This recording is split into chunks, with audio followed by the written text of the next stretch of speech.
మీరు చేసే రోజువారీ పనుల్లో మీ సొంత విషయాల్లో ఏం బట్టలు వేసుకోవాలి, ఎవరితో ఎలా మాట్లాడాలి, ఎక్కడికి వెళ్ళాలి, ఇలాంటి చిన్న చిన్న విషయాల్లో కూడా మీరు ఎదుటి వాళ్ళ యొక్క డెసిషన్ కి ఆధారపడి ఉంటున్నారా? అంటే ఎలా ఉండాలి, ఎలా బ్రతకాలి, ఏం చెయ్యాలి, ఏం తినాలి, ఏం వండాలి, ప్రతిదానికి కూడా ఇతరులపై డిపెండ్ అవడం. నేను తప్పు చేస్తానేమో అనే భయంతో మీ పని మీరు చేసుకోకుండా ఇతరులకు అప్పచెప్పడం. అలాగే ఫైనాన్షియల్ మ్యాటర్స్ లో కూడా ఇతరులు డెసిషన్ ఏదైతే ఉందో అదైతే కరెక్ట్ గా ఉంటది, నేనైతే తప్పు చేస్తాను అని పూర్తిగా ఆధారపడడం. నేను నా వల్ల ఏది కాదు, నేను అన్ని విషయాల్లో తప్పులు చేస్తూ ఉంటాను, నేను దేనికి కరెక్ట్ పర్సన్ ని కాను అని ప్రతి విషయంలో కూడా వాళ్ళైతే బాగా చేస్తారు, వీళ్ళైతే బాగా చేస్తారని ఇతరుల సలహాలను అడిగి నిర్ణయాలు తీసుకుంటూ ఉన్నారా? దీన్ని డిపెండెంట్ పర్సనాలిటీ డిజార్డర్ అంటారండి. మరి ఈ పర్సనాలిటీ డిజార్డర్ ఎందుకు వస్తుంది అంటే, చిన్నప్పటి నుంచి ఎక్కువగా పేరెంట్స్ ప్యాంపరింగ్ చేసి ప్రతి చిన్న విషయాన్ని వాళ్లే చేసి పిల్లలకి ఏ విషయం తెలియకుండా పెంచి ఒక రోజుకు పెళ్లి చేసేసి అత్తారింటికి పంపించి ఆడపిల్లలు కానివ్వండి, మగపిల్లల్ని కానివ్వండి,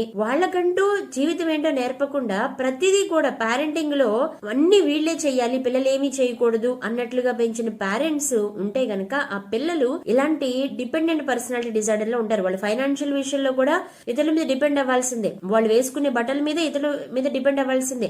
వాళ్ళు వీళ్ళని అంతగా చూసుకోకపోతే తల్లిదండ్రులలాగా రిలేషన్ లో ప్రాబ్లం వస్తుంది. అలాగే చైల్డ్హుడ్ ట్రోమాలో ఉన్న వాళ్ళు కూడా ఇలా ఉంటారంటే, చిన్నప్పుడు రిజెక్షన్ కి గురయ్యి నువ్వెందుకు పనికిరావు అని తల్లిదండ్రులు అంత ఇంట్రెస్ట్ చూపించిన పిల్లలు ఉంటే ఉండరు. కానీ చదువు విషయంలో ఏదన్నా విషయంలో తమ్ముడిని బాగా చూస్తున్నారు, చెల్లిని బాగా చూస్తున్నారని వీళ్ళు అలాంటి వాళ్ళు కూడా ఈ డిపెండెంట్ పర్సనాలిటీ డిజార్డర్ అంటే వాళ్ళనే వీళ్ళ లైఫ్ లో మంచి పర్సన్ గా చూస్తారు. వీళ్ళ లైఫ్ మొత్తాన్ని తీసుకెళ్లి వాళ్ళకి ఇచ్చేసి వాళ్ళ మీద వీళ్ళు డిపెండ్ అవుతూ ఉంటారు. తర్వాత చిన్నప్పుడు అన్ని డెసిషన్స్ అన్ని బాగా తీసుకునేవాడిని, కానీ ఇప్పుడు నేను ఏ డెసిషన్ తీసుకోలేకపోతున్నాను. ప్రతిదీ కూడా నా పార్ట్నర్ తీసుకుంటున్నారు, మా అత్తగారు తీసుకుంటున్నారు, లేదా మా బావమర్ తీసుకుంటున్నారు. ఒకసారి ఆలోచించండి, ప్రతిదానికి ఎదుటి వాళ్ళ మీద డిపెండ్ అయ్యి ఉండుంటే గనక మీకంటూ సొంత ఆలోచన, సొంత నిర్ణయాలు లేకుండా ప్రతిదీ కూడా డిపెండ్ అయ్యి నిర్ణయాలే తీసుకుంటూ ఉంటే ఇలాంటి డిపెండెంట్ పర్సనాలిటీ డిజార్డర్ లో ఉన్నట్లు వాటి నుంచి బయటకు వచ్చి మీకంటూ సొంత ఆలోచనలు, మీకంటూ సొంత జీవితాన్ని సృష్టించుకుంటేనే మీరు హ్యాపీగా ఉండగలుగుతారు. అంతే కదా,